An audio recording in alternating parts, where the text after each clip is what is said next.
So I get a lot of comments asking about my settings for Battlefield 4, and as much as I'd like to answer every single one of these comments, it's just way too much to cover. So this right here will be a fully comprehensive guide on my settings, how I set everything up, you know, SweetFX, in-game settings, config files, NVIDIA settings, some additional little tweaks here and there. This video has it all, and this is going to be the best Battlefield 4 settings guide on the internet.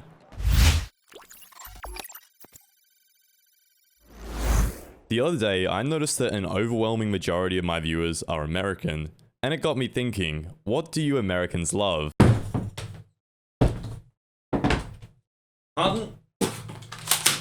Shoot! So what better way to get your mobile hunting fix than Hunting Clash?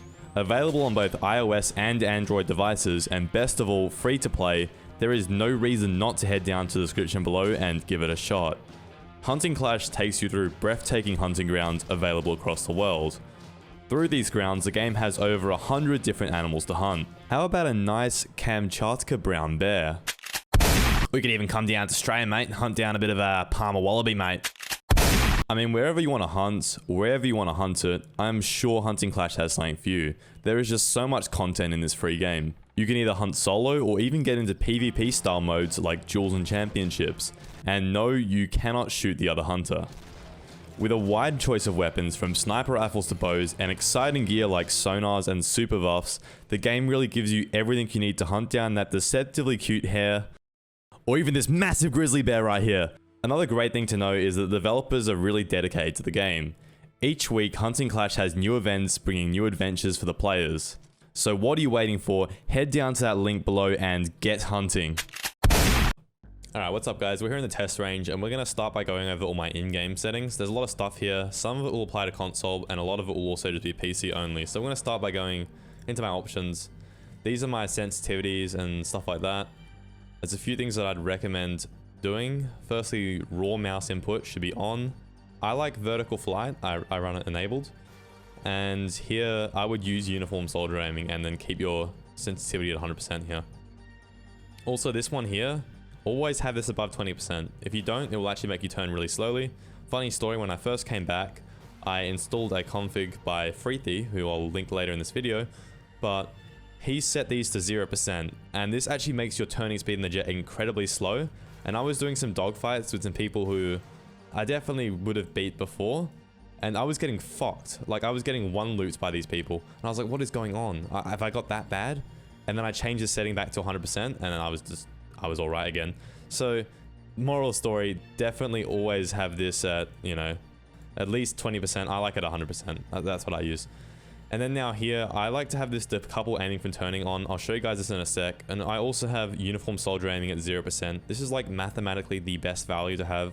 I have a video that explains it, which I'll link below. But basically this setting here is actually really important. So when you're in the gunner seat of the attack heli, if you're turning the heli like using the A and D keys, which good pilots will pretty much just fly with their keyboard, like this, A and D keys to turn the heli around.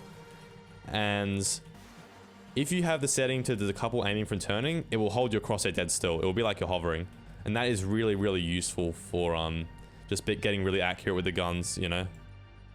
Here is my kind of gameplay settings. None of this really matters at all. I mean, you can copy it if you want. I'd recommend hiding awards and turning off tutorials. Now, going into advanced options, I mean, apparently this helps you get more spots. My friend Reworks told me about it. Turning off context-based auto-giving. So when you press Q, it doesn't actually basically enable the objective. It will just spot instead. It will always, when you press Q, it will always spot. So apparently that helps you spot more enemies by Q spamming. I'm not sure, I haven't noticed it really. Jet auto throttle is on by default and I keep it on. And jet chase camera roll, that's a really important one. I'll just show you guys real quick. It decouples your camera from the jet. So as you can see, my jet will roll independently of the camera. If I go into gameplay options and turn it on, it locks the camera to the jet. And I think this provides you with much better kind of awareness. Aiming is slightly easier like this maybe. And I guess speed control is whatever you prefer, but I would definitely recommend flying like this. I think the awareness is much nicer. I think a jet looks much nicer as well like this. HUD size and high resolution, I mean, I keep it at 50%, and all these kind of transparencies, you guys can copy them if you want. I'm just going to scroll through here and just slightly explain a few things. So minimap, I like having this really big, that's important. And make the icons very visible, it's important. These are all just color settings. I mean, you can copy them if you want. Hit indicator, I like having these maxed out. I think it's a really, really good form feedback. And these are my hit marker colors. Copy them if you want. Now here's a really good one. In zoom, as soon as I zoom my scope in, hold up, let's just let's head back towards the objectives here. But coming back into settings, as soon as I zoom in to my scope, you'll notice that the interactions disappear, the objectives disappear, the pickups disappear, and the ammo and medpack icons also disappear. You want to be focused on targets. You don't want to be focused on objective icons or anything. You want to be able to see your enemies and stuff, right? So I like to make sure that as soon as I scope in, everything's clear. I can just see my enemy. That's really important for me. Anyways, coming back down here. Where were we? Here. This is a really cool setting as well. Scale with distance. Make it 0%, and that will basically make it so the enemy spot icons are always massive. This makes the enemy spot icons absolutely huge, especially combined with this setting here. And if you make all the enemy stuff like max visibility, I think that's a really good thing to do, because you always want to see enemies. Also, the field upgrade armor icon, it will basically let you know when the enemy has the defensive perk, but I just run this because it stands out a bit more. It adds a little shield icon, and it's very, very obvious. You want to make the enemies as visible as possible. That's basically the key here. And here's the friendly ones. They're not quite as visible as the enemy ones, of course. And I like to get rid of stuff in zoom. Whenever I'm in zoom, I get rid of it, basically. Also, I like to show my ranks and show the vehicle occupants in class, so I know when I have like a recon on my tank. I know when I have like a level 10 in my tank or level 140. I like to see that. And I like to, you know, not share crash reports and stuff, just in case it affects my network. And here is my sound settings. I kind of float between headphones and war tapes. Currently I'm using headphones, stereo settings, voice over English, VoIP on 30%, you know. This is just my settings for my audio. Now with the graphics settings, these are quite important. I run a 1440p 240Hz monitor, full screen resolution. My brightness is 100%. My field of view is 95. 95 for the infantry as well. I like to keep that control. I like to use FOV scaling. Personally, I like it. Definitely turn off VSync. Always use full screen. Zero motion blur. Sorry. Weapon depth of field. I don't know why that's on actually. That's really good that I spotted that. Always turn that off. Colorblind. I used to run Tritonopia, but I like off now. I prefer off. And you can run a higher res scale. I have a 3080 and I don't even do this. I think it looks nice and sharp like this.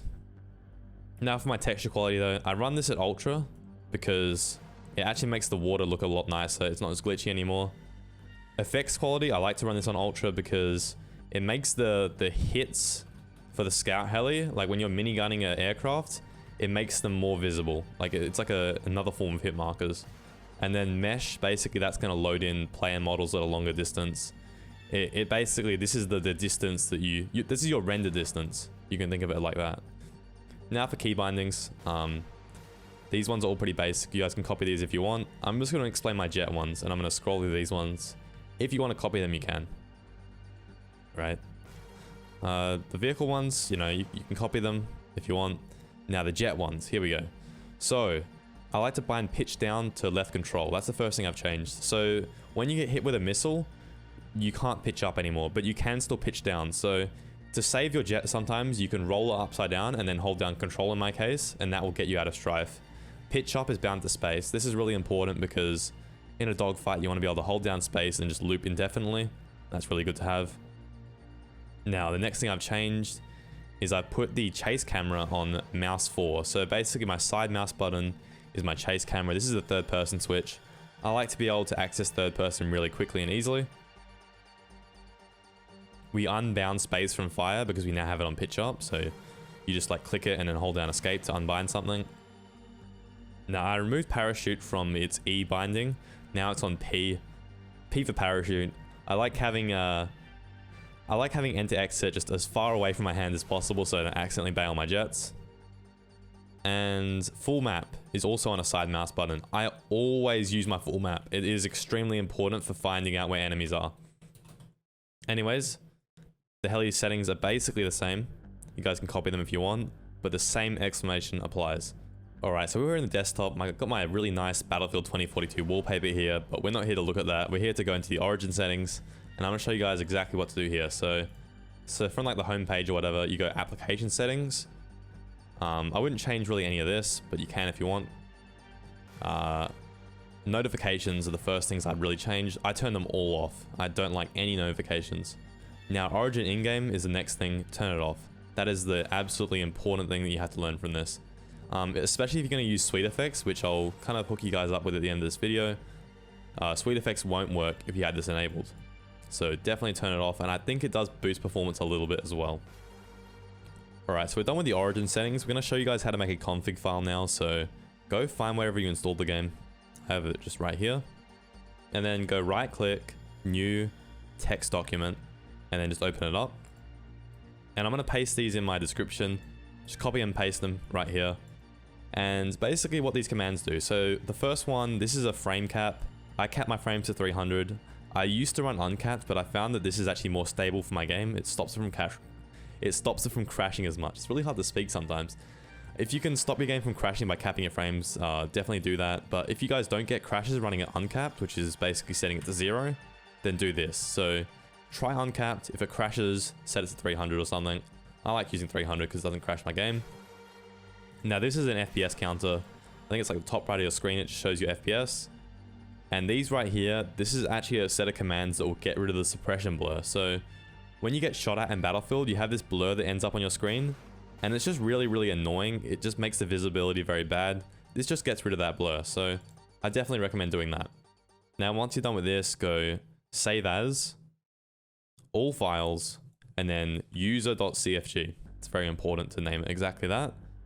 Save, and then this wouldn't come up for you guys because you're not overwriting a file, but I am. And then you've got a user config file. And if you guys want to change that, you can always just go like open with. If it doesn't open with a text document like mine, you have to like, you know, make sure it opens with text document, and then you can just go edit it whenever you want. So I have a user config file. I change it up here and there. Sometimes I uncap my FPS, but now you guys have a user CFG. Okay, so once you're done with this, you want to go right click your bf4.exe, go properties, compatibility, and then check this box right here, disable full screen optimisations. Now once we're done with all this, we can go into the NVIDIA settings, which is actually really important. So open up your NVIDIA control panel.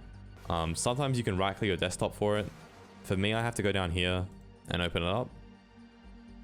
And once you're done with this, we're going to show you guys all the settings you're going to want to have. Basically just copy my settings down. You'll notice that it's pretty much all of it off. So just go ahead and copy it. I'm not going to explain it this time, but just these are the highest performance, kind of the quality is the lowest, but it still looks good. If you guys like the quality of my game in my videos, this is how you get it. The quality isn't the highest, but it is the most FPS possible. And that's what we care about. Now, this stuff you don't really change. You can get this menu here by going desktop and then enable developer settings. And then once you've done that, you click this box here. With resolution, just make sure you're running the max res. Sometimes there's like a weird res that's above here, like a weird category of reses. Make sure you're just on the regular, like native res, max refresh rate. That's what you want to do here. And now color settings, I like 100% digital vibrance. I think that looks really nice. And I don't really change anything else here. You don't need to mess with that. Don't need to mess with that. Don't need to mess with that. Here is very important. I like to go no scaling. This will mess it up if you like running stretch res. If you like running stretch res, you might have to go like scaling and then on the GPU. But GPU scaling actually introduces input lag. It's much better to scale on the display if you can do it. I will link a Freethy video where he explains display scaling. It's very important if you're going to run a stretch res. But since we're not even really stretching our res or anything, and we're doing no scaling, it doesn't actually matter at all. But just make sure you run display scaling. Once we're done with this, you don't have to do anything here. It's all good. No. I don't run G-Sync personally because you have to actually run a lower than your refresh rate kind of FPS cap. So I would have to cap my frames to like 237. If I was playing a game where I wasn't getting a heap of FPS, I would run G-Sync, but in BF4 I get very good frames. I don't have to run it. And the rest of this is pretty much all stock standard. I don't really change any of this. copy it if you want. I think it's pretty much standard there. So the last part of this video is the SweetFX component, and what SweetFX is it's basically a post-processing injector. You cannot get banned for it, and it makes the game look a lot better. Like seriously guys, I'm never going to play again without SweetFX, and if you guys are interested in that, I'm going to link a friend's video on it. He has a full tutorial on SweetFX. Go check out Focus's tutorial on SweetFX. It's the best one out there, and if I was going to make a SweetFX tutorial in my video, I would literally be ripping off his video exactly, and I'd rather not do that. I'd rather send you guys over there just to support a fellow creator, and his tutorial is really well made. If you guys have any issues with that, head into my Discord. We have a help channel in there, and we also have a Battlefield settings channel that has all my settings that I've basically covered here, along with some SweetFX configs, so you guys can try out all the different configs, figure out which one you like, and set up your game just exactly how you want it. Now, another thing I should mention is overclocking and just optimization. You can't go through one of these videos without mentioning those two things. Overclocking is very important, and if you guys feel comfortable doing that, I'll link Freety's channel down below as well. He explains all overclocking stuff very well. And optimization, it's actually a really big deal. Again, Freety's channel has everything, literally from A to Z on optimization. Check that out if you guys really care about it. But the settings I showed in this video are kind of like the basics, and it will get you started very well. Just before we sign off on this one, definitely head down to the description and check out Hunting Clash. It's free to play, so you can't go wrong. Not to mention, brands like this are a big reason I can do this stuff as a job. Anyways, all that said, I will catch you guys all in the next one. Peace.